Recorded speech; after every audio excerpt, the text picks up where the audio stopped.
Hi, it's Amy Morgan, the CEO and founder of Academy Hour. I just wanted to talk today about if you're a supervisor or even just as a coworker, how to watch for signs in your personnel that they may be struggling, that they may need some intervention, or maybe just even need to be sent for some mental health resources, whether it's counseling or whether you just kind of sit and have a conversation with them and find out what's going on with them. So I just wanted to show how to look for some signs that maybe someone's needing some help or someone's struggling, and they're probably not saying that they're struggling. So first, know about everyone that everyone is going through something all the time. Our lives get easier and harder and ebb and flow and up and down with the challenges. And sometimes things just are everything's going wrong all at the same time. Sometimes things are going along pretty smoothly. Neither one of those situations lasts, right? Things don't just always go perfectly and continue to go perfectly all the time with no bumps in the road. When things start going badly, they don't continue just horribly. There are times when things get better. We try to take off some of those things that are stressing us out. We take care of a problem that's been weighing us down or something that's been going wrong.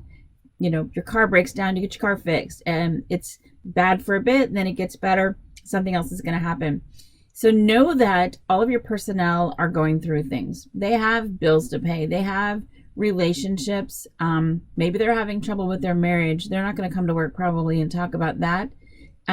Maybe they're struggling with something that they saw on the job that they're not saying anything about because it looks to them like everybody's doing fine except they know that they're not. So they're looking around saying, everyone else is doing fine with this. I seem to be the only one struggling with it.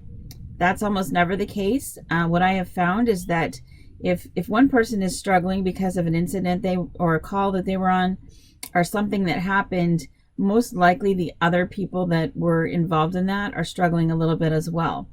They're not showing it, but they're looking at you saying, you look like you're fine too. So it's better to just be real and understand that everyone's going through something. And some of the calls and some of the incidents obviously are harder than others. What's hard for you for an incident might not be anything for me, and vice versa. Something that you're like, why are you bothered by that, might be really getting to me. So you have to understand that people are very different and they respond differently to different things. People have triggers, or people have history and past that you may not know anything about. So watch for just first someone who has gone through something difficult that you may know about, whether it was a call or an incident on the job that you think that would affect most people.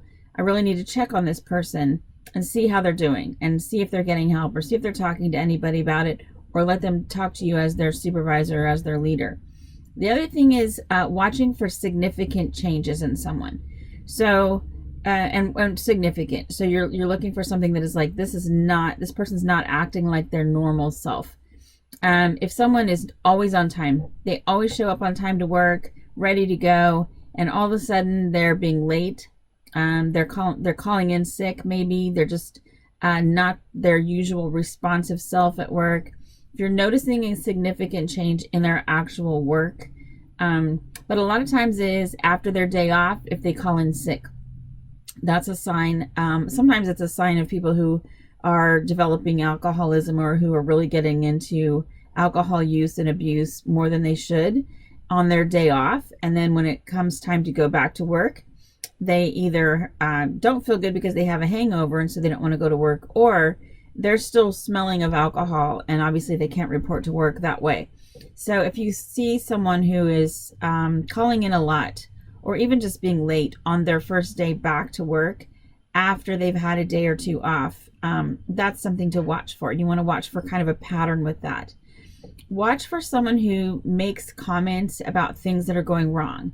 Like, man, I just can't do anything right, or everything's going wrong, or I'm so sick of everything. When they kind of generalize that everything is either hard to deal with or going wrong, or life sucks, my life, man, or something. Somebody else say something like, well, when that happened, yeah, that'd be my luck, everything goes wrong, that sort of thing.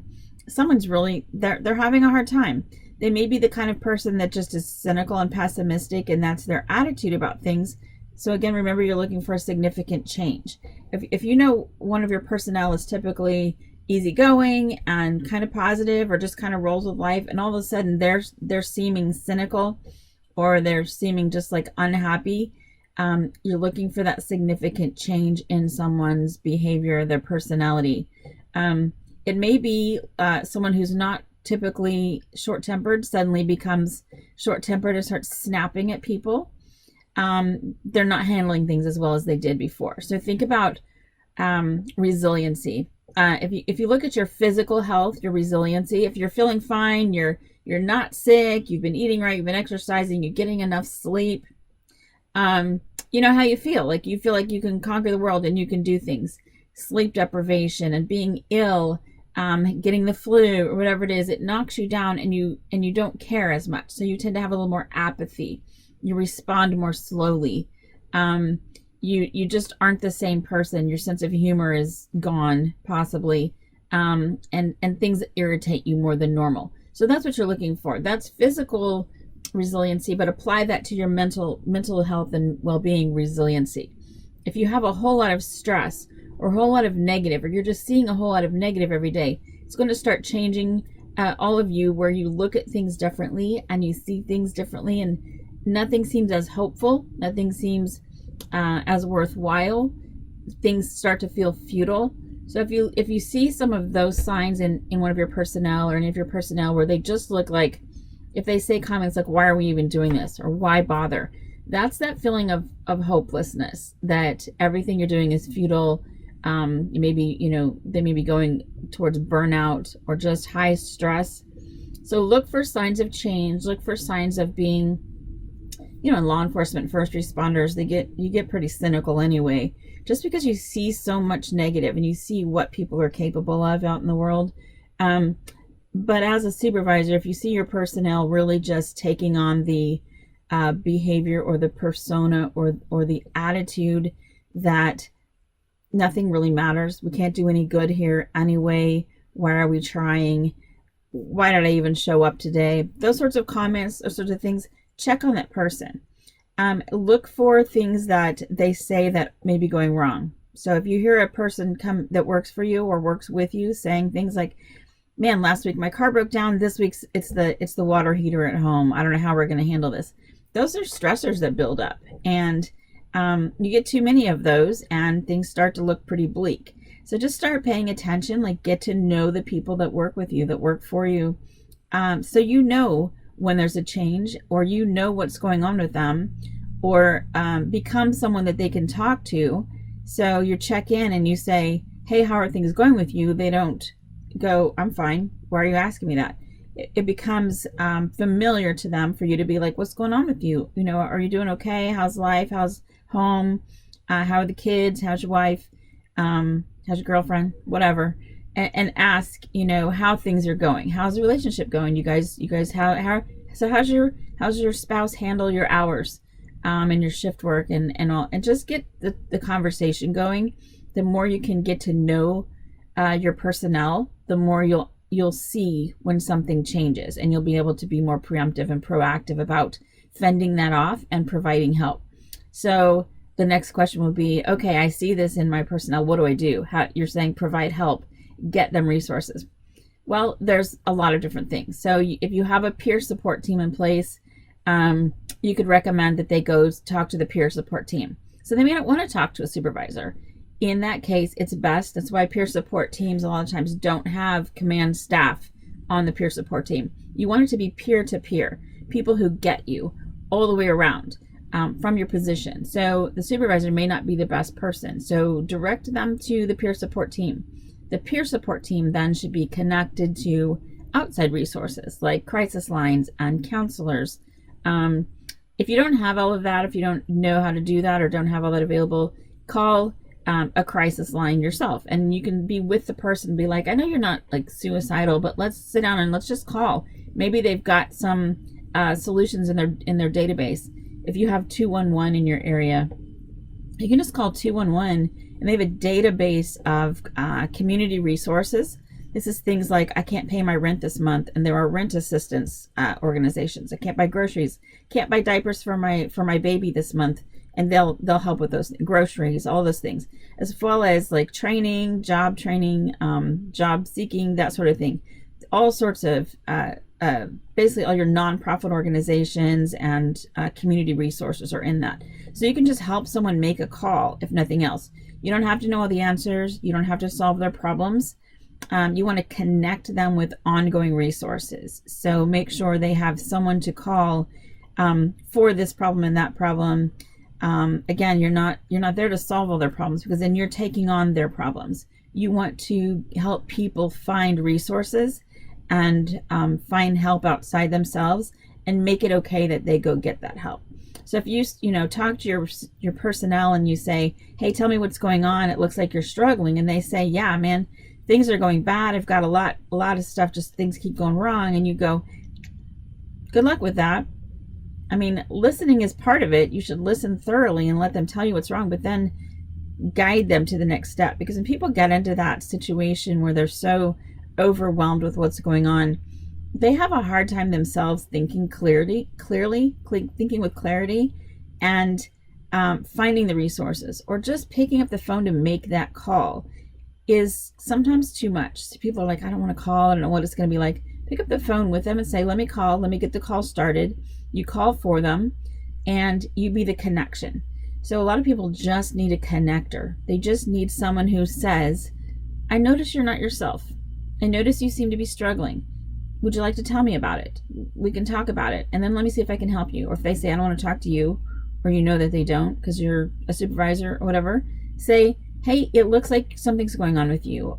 Would you like to talk to the peer support team? I'm all for that. Like, take a little time and go do that. I think that might help you. Maybe they can connect you to things that can help outside of this. Because I really want you to be at your best here. We really care.